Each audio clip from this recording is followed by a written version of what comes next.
YouTube channel Mohammad Jameel. I hope you all are fine. ये हमारे इदारे IT स्ट्रोक का चैनल है, जहाँ पर जो हमारा इदारा कोर्सेज करवा रहा है अमेजोन, गेस्ट पोस्टिंग, SEO, दराज, Facebook commerce, graphic designing, basic computer course और जो भी कोर्सेज इनके अलावा हैं हम करवा रहे हैं। जैसे जैसे वक्त मिलेगा इंशाल्लाह हम इसी यूट्यूब चैनल पर अपलोड करेंगे। आज हम बात करते हैं ग्राफिक डिज़ाइनिंग की। इसके अलावा अगर आप हमारे पेड कोर्स ज्वाइन करना चाहते हैं फिजिकल या ऑनलाइन, तो नीचे स्क्रीन पर दिए गए नंबर पर राब्ता कर सकते हैं। सो व्यूअर्स, आज हम अपने ग्राफिक डिज़ाइनिंग के कोर्स का आगाज़ करने जा रहे हैं। तो आज हमारी फर्स्ट क्लास जो है वो ग्राफिक डिज़ाइनिंग के इंट्रोडक्शन पर है।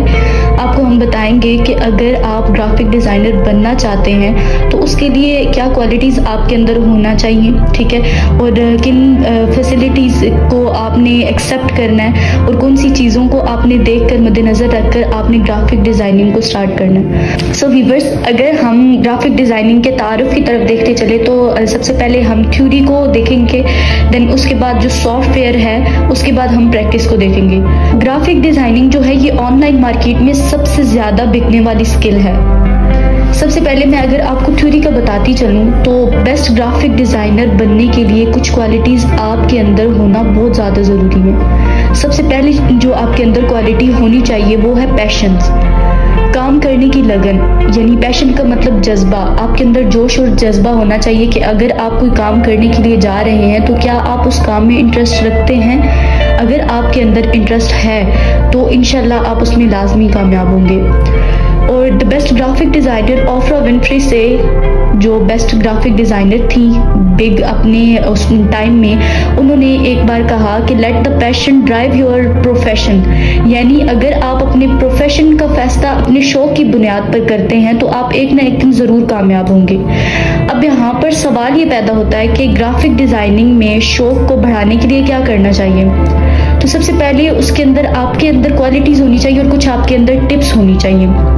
जब भी आप कोई न्यू डिज़ाइन बनाते हैं तो आप उस डिज़ाइन को अपने इर्द गिर्द के जो लोग हैं, आपके फ्रेंड्स हैं, आपकी अगर कोई फैमिली मेम्बर है जो आपके ज़्यादा क्लोज है, ड्यूरिंग अ वर्क आपके साथ जो आपके पास बैठी हुई होती है, यानी आपके अगर कोई सिस्टर है या ब्रदर, आप वो काम उनको चेक करवाएं। उस काम को चेक करवाने से क्या होता है कि इंटरेस्ट बढ़ता है आपका, ठीक है। अगर कोई मिस्टेक होती है या आप किसी को चेक करवा रहे हैं तो किसी को कलर अच्छा नहीं लगा, ज़ाहिर सी बात है अगर आपका जो पार्टनर है उसको अगर अच्छा नहीं लगा तो वो आपसे कहेगा कि इस चीज़ को चेंज करें। सो इससे आपका जो इंटरेस्ट होता है वो भी बढ़ता है और आपका काम जो होता है उसमें ज़्यादा बेहतरी आती है। और सेकंड जो हमारे पास ऑप्शन है वो है पेशेंस का, यानी सब्र। मोस्टली ऐसा होता है कि ग्राफिक डिज़ाइनिंग की फील्ड में जब हम जाते हैं तो हमें सब्र करना पड़ता है। काफ़ी ऐसे क्लाइंट्स आते हैं जो अपना एक डिज़ाइन बनवाने के लिए हमसे 4 डिज़ाइन तलब करते हैं। वो कहते हैं जी हम आपसे एक डिज़ाइन बनवाना चाहते हैं बट आप अपना डिज़ाइन तो दिखाएं कि आप क्या काम करते हैं, आपके काम में कितनी सफाई है या आप किस तरह का काम मुझे करके देंगे। कभी कभी कुछ क्लाइंट्स ऐसे भी आते हैं जो जिनके लिए कुछ ऐसा डिज़ाइन बनाने को वो कहते हैं कि जो हमें खुद को भी अच्छा ना लगे। अगर आप ग्राफिक डिज़ाइनर हैं, आपको किसी ने बोला है कि मुझे ये डिज़ाइन क्रिएट करके दे, आप जब एक बार उसकी रिक्वायरमेंट्स को देखेंगे आपको खुद अच्छा नहीं लगेगा, लेकिन आपने घबराना नहीं है, आपने सब्र करना है। इस फील्ड में सब्र से काम लेना होता है। तो आप पहले सब्र से अपने क्लाइंट्स की रिक्वायरमेंट्स को जानेंगे और उसके बाद आपकी इस रिक्वायरमेंट्स के मुताबिक डिज़ाइन बना कर देंगे। थर्ड एंड लास्ट ऑप्शन है हमारे पास प्रैक्टिस, यानी अमली तौर पर काम करना। एक अच्छा ग्राफिक डिज़ाइनर बनने के लिए प्रैक्टिस करना बहुत ज़्यादा ज़रूरी है। हम अपनी डेली लाइफ में एक जुमला इस्तेमाल करते हैं कि practice make a man perfect, यानी ये जुमला ग्राफिक डिज़ाइनर पर काफ़ी सूट करता है कि जो ग्राफिक डिज़ाइनर है वो जितनी प्रैक्टिस करेगा तो वो परफेक्ट मैन तब ही बनेगा। एक वाक़या है पैब्लो पिकासो का जो 1973 से पहले का है, ठीक है। मैं आपको ये बताती चलूँ कि पैब्लो पिकासो जो है ये बहुत बड़ा ग्राफिक डिज़ाइनर था। एक दिन वो एक बाग में बैठे हुए पेंटिंग बना रहा था, इतने में एक खातून उसके पास आई और उससे कहती है कि मुझे एक पोर्ट्रेट क्रिएट करके दो। हालांकि वो बहुत मसरूफ़ था, ज़ाहिर सी बात है ग्राफिक डिज़ाइनर है, बाग में बैठ के पेंटिंग कर रहा था तो बहुत ज़रूरी इंपॉर्टेंट काम कर रहा था वो। लेकिन उसने क्या किया कि खातून का पोर्ट्रेट क्रिएट करने के लिए उसकी हामी भर ली। उसके बाद पिकासो ने अपना जल्दी से कैनवास निकाला और 1 मिनट के कम अरसे में खातून का बेहतरीन पोर्ट्रेट जो था वो क्रिएट कर दिया। अब हुआ ये कि खातून ने जब उससे पूछा कि कितने पैसे हैं तो उसने उसे $5000 बताए।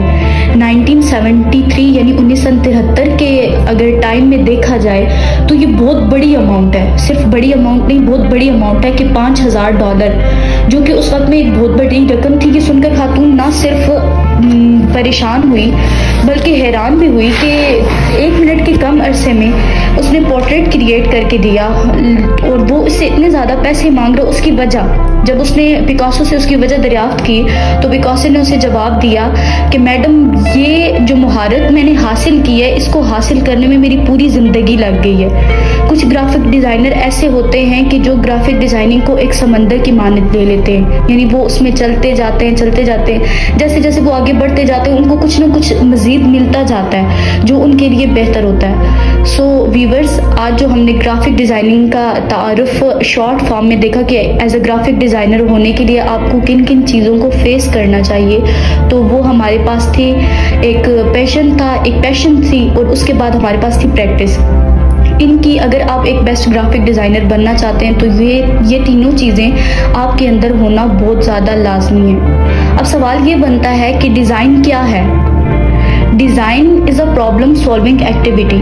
अगर आपके अंदर या आपके डिज़ाइन के अंदर कोई प्रॉब्लम है तो वो एक्चुअल जो प्रॉब्लम होती है उसका सोल्यूशन जो होता है वो डिज़ाइन के अंदर ही होता है, उसी के अंदर छुपा हुआ होता है। कुछ व्यूअर्स या कुछ स्टूडेंट्स ऐसे होते हैं, कुछ जो ग्राफिक डिज़ाइनर भी होते हैं, जिनसे एक डिज़ाइन क्रिएट अगर वो कर लेते हैं उसमें कुछ ऐसी प्रॉब्लम आती हैं जिनकी वजह से उनका अच्छा खासा जो डिज़ाइन होता है वो उसको स्किप कर देते हैं, उसे आगे लेकर नहीं चल पाते क्योंकि उन्हें अपनी प्रॉब्लम का सोल्यूशन नहीं मिलता। सो मैं आपको ये एडवाइस देना चाहती हूँ कि अगर आपको लगता है कि आपके किसी डिज़ाइन के अंदर कोई गड़बड़ है, कोई प्रॉब्लम है, तो आप उसे छोड़ें मत, बल्कि थोड़ी देर के लिए सिर्फ आप रिलैक्स फील करें। उसके बाद सोचें कि इसके अंदर हमने क्या गलती की, कहाँ से गलती की। जहाँ से आपने डिज़ाइन को क्रिएट करना स्टार्ट किया, आप वहाँ से लेकर जहाँ तक कर चुके थे वहाँ पर एक बार देखेंगे कि हमने क्या किया था, क्या नहीं किया था। उसके अंदर, उसी डिज़ाइन के अंदर आपको आपकी प्रॉब्लम का सोल्यूशन जो है वो मिल जाएगा। सो व्यूअर्स, आज का हमारा जो ग्राफिक डिज़ाइनिंग का इंट्रोडक्शन था